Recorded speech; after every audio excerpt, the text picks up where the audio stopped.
जीवनात आणि व्यवसायात परिवर्तन हे फार महत्त्वाचे आहे. एक काळ होता, नोकिया मोबाईल हा एक ब्रँड होता, पण परिवर्तन त्यांनी स्वीकारले नाही. आज नोकिया मोबाईलचं नावसुद्धा नाही.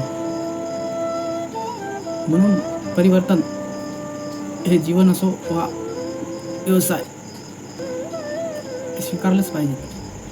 तेच पहा, Reliance company, जिओनं 2G, 3G, 4G आणि 5G असा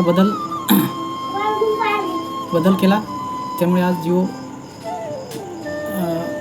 एक ब्रँड आहे. तसंच आपल्या जीवनातसुद्धा आपण जे करत आलो